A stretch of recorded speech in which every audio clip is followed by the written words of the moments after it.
attack this region with these two adjacent armies. First thing we do here is check who has terrain superiority. And this is determined by the region that we're attacking, as where the defender is located. It's swamps. Now we count the number of units that have that terrain as their favoured terrain. And we've got a real mixture of units here. We've got lake men, dwarf regulars and dwarf elite.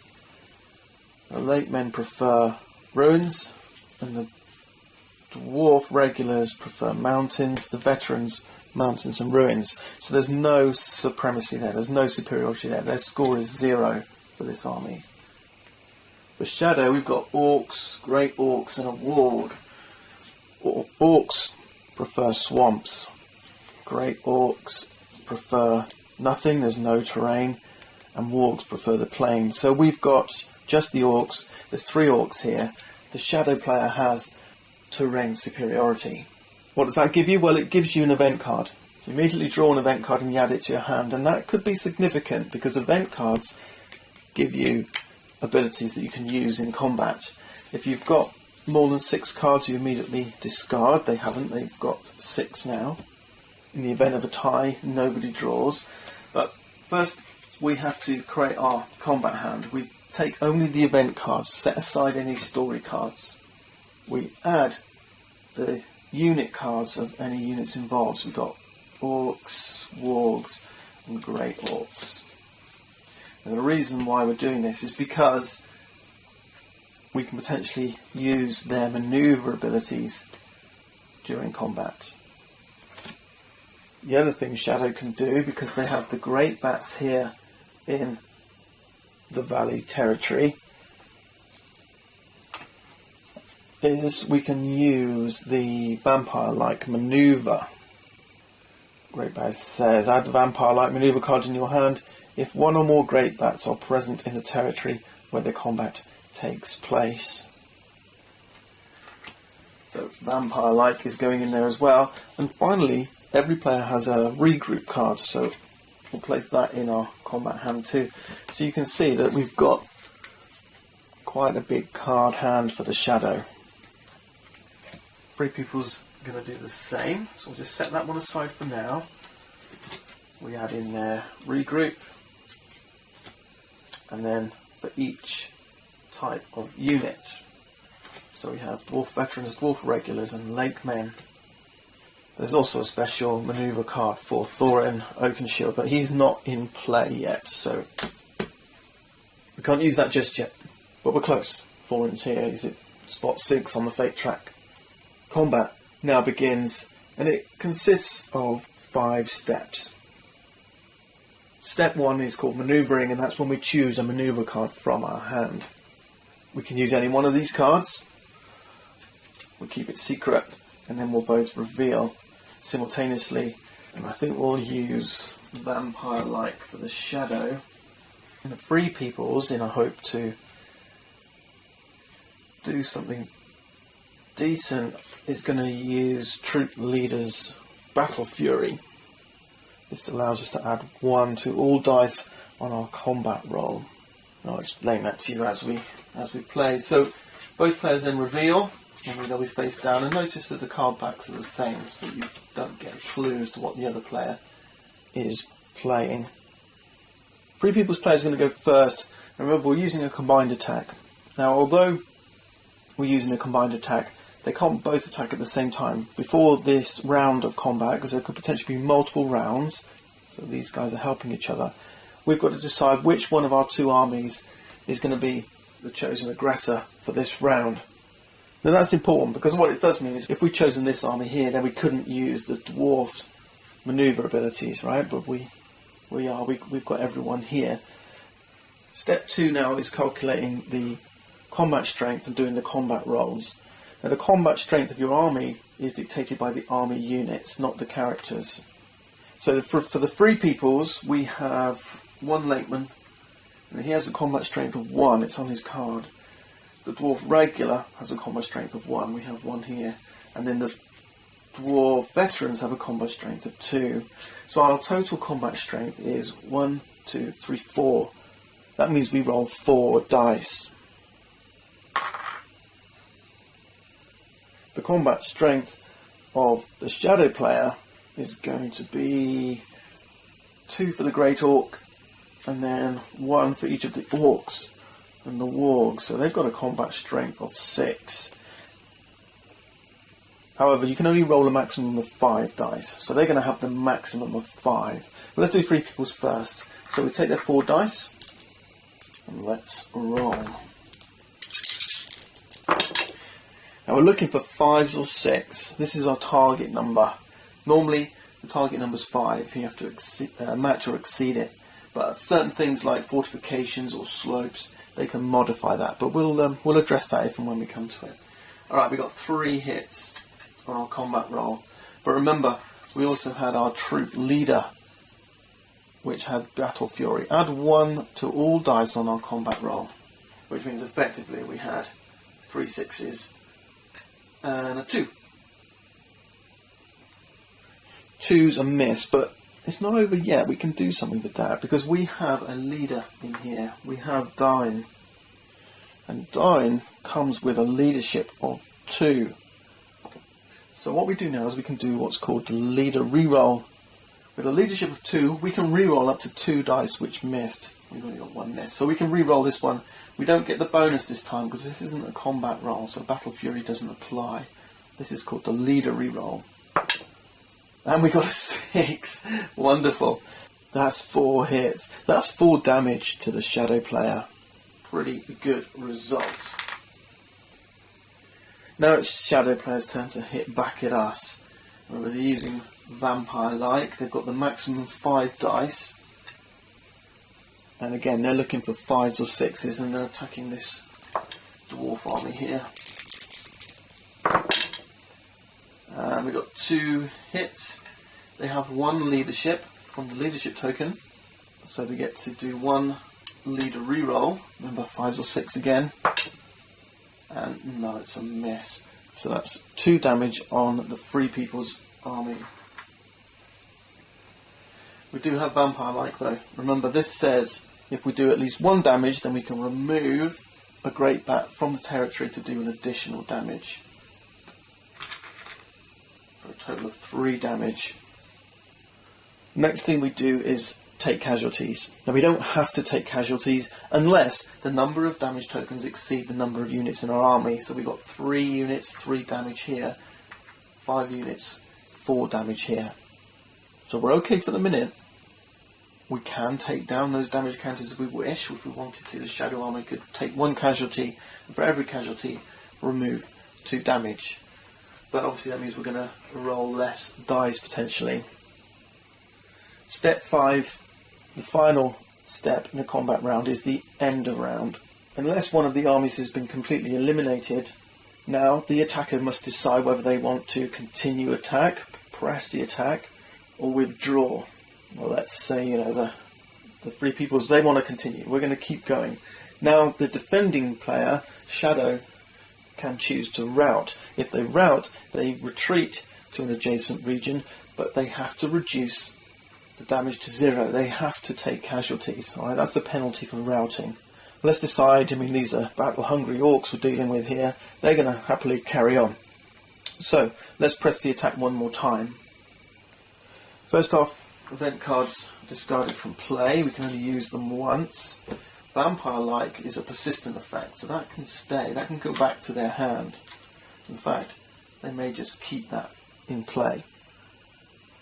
Both players will choose a new manoeuvre card for step 1 of the next combat round. Let's have Free Peoples use a unit card to show you how this works. Let's use the Lake Men, because we're going to be attacking with this army this time. You can choose to use the same army again, but no, we're going to attack with the Lake Men here on the hills. Shadow's chosen Vampire-like once more. So let's do Free Peoples first again. So we're attacking with 1, 2, 3, 4 Lake Men. And our combat card is the manoeuvre ability of the Lake Men. So we replace those 4 white dice with 4 black dice. You replace every white die with every unit with the matching type, right? So 4 black dice instead. Let's roll them. We're still looking for 5s and 6s. We've got 1 hit. Now we can do our leader reroll. We've got a leadership of just one. We got it from the leadership token. Bilbo doesn't bring any, so we get to reroll one of these. And it's a 3, it's a miss. So we've just got one hit this time. So this means, because we've got a hit on a black die, Hail of Darts takes effect. Add 1 damage to the enemy army. It doesn't matter how many hits you got. If I had got 2 hits, it still would have been, this would have only triggered once. Okay, so that's 2 damage to the Shadow Army. Now I can't use this again on the next combat round, so we'll put it to one side. It doesn't go back to our hand. Now we'll do the Shadow. They've got combat strength of 6 again, so it's maximum of 5 dice. Hits on 5s and 6s, we got 2 hits. And with Vampire-like, that's an additional 1 if we remove this Great Bat. Of course, we get the leader reroll as well. We got 1 leadership. No, it's a miss anyway. That's 3 damage here to this army. Let's remove casualties then if we need to. Well, we do need to, because there's 1, 2, 3, there's 6 damage counters here. So a casualty is mandatory here. We must remove 1 casualty. Let's take out one of these orcs. Remove 2 damage tokens. Damage is now down to 4. We've got 4 units, so it doesn't exceed. We don't have to take any more damage if we don't want to. As for the free peoples, well, they're going to use Bilbo. He's got Vanish from Sight. It says, when you apply damage to an army containing Bilbo, discard 1 ring token and remove Bilbo from the board to remove 2 damage tokens from that army. So we'll get rid of 1 ring token. We're going to remove Bilbo from the board. I'm going to get rid of 2 damage. But that's no big deal, because we can bring Bilbo back into play using the character die. Now we can think about the next round of combat. And smelling blood, I think the free peoples are going to continue to press. The good news is, when you switch armies in the attack, you do recover the used manoeuvre cards from your last attack. So we get this one back. It's like it gives your army a chance to regroup. The other way of recovering is to use the regroup. So if I chose this manoeuvre, then I would recover all manoeuvre cards from my army units. Alright, but we're not going to use either of those. I think we're going to use the dwarf veterans this time. That's what they're there for. Shadow can't use Vampire-like now because they're out of Great Bats. I think we'll use the Warg's unit ability instead. It's pretty nasty. You'll like this one. Okay, let's do free peoples first again. So combat strength, we got 1, 2, and it's 2 for the veteran dwarves. That's 4 dice. We've got 1 dwarf veteran, so we'll place one of those white with a black, and then we'll roll. Yes, we got a hit on the black die. Excellent. Dying brings a leadership of 2, so we get a leader reroll of 2. So we can roll 2 dice. And, whoa, would you look at that? That's 4 hits. So that's 4 damage, and they're going to lose their leadership token. But not yet. Okay, not until the end, not until we apply. So they still get their leader reroll from that leadership token. Remember, since we got a success on the black die, we triggered the dwarf veterans. Old hatred. Add 1 damage to the enemy army and remove 1 leadership token from that army. So that's 1 more damage counter. One thing you may find, if you can get another set of dice, just keep the hits, do everything, and then apply damage and resolve all the effects at the end. Okay, now for the Shadow. They've lost 1 orc, but their strength is still 1, 2, 3, 4, 5. They still get the maximum 5 dice. One of those is going to be black for the warg.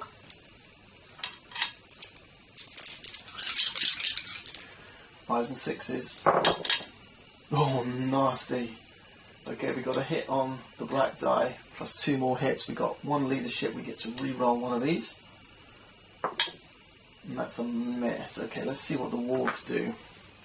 This combat round's looking pretty brutal. At the end of the round, your opponent is forced to apply damage until a maximum of 1 damage token is left. Right, so there's no options on this. With a rearguard attack, they have to take casualties. So we've got 3 damage tokens. Now let's resolve that and take some casualties. Right, the Warg and Dwarf Veterans abilities have gone. They can't be used again.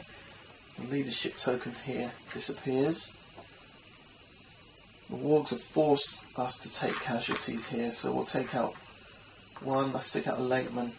That takes away 2. This is not good, is it? This is not good. We'll take out the regulars. That takes away another 2. And unfortunately, we can only leave a maximum of 1. That means we're going to lose the Dwarf Veterans. Take away 2 damage. Our army has been eliminated. And the bad news is that Dine, being a part of that army, is also eliminated. He's permanently out of the game. Now, I'm not actually going to remove him because Free Peoples have got this. Where is it? This story card. Yeah, he's not lost. Place one previously eliminated general in a region containing a Free People's army, so I could bring back Dine at some point. The units that are lost, they can get remustered. Alright, so they'll go back to your supply.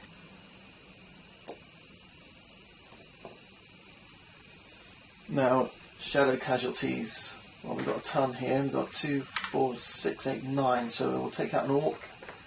Take away 2. That leaves us with 7, which is still greater than 3. We'll take out another Orc. Take away 2. 2, 4, 5 left. Still greater than 2, so we'll take out a Warg. Take away 2. 3 is greater than 1, so we take out the Great Orc.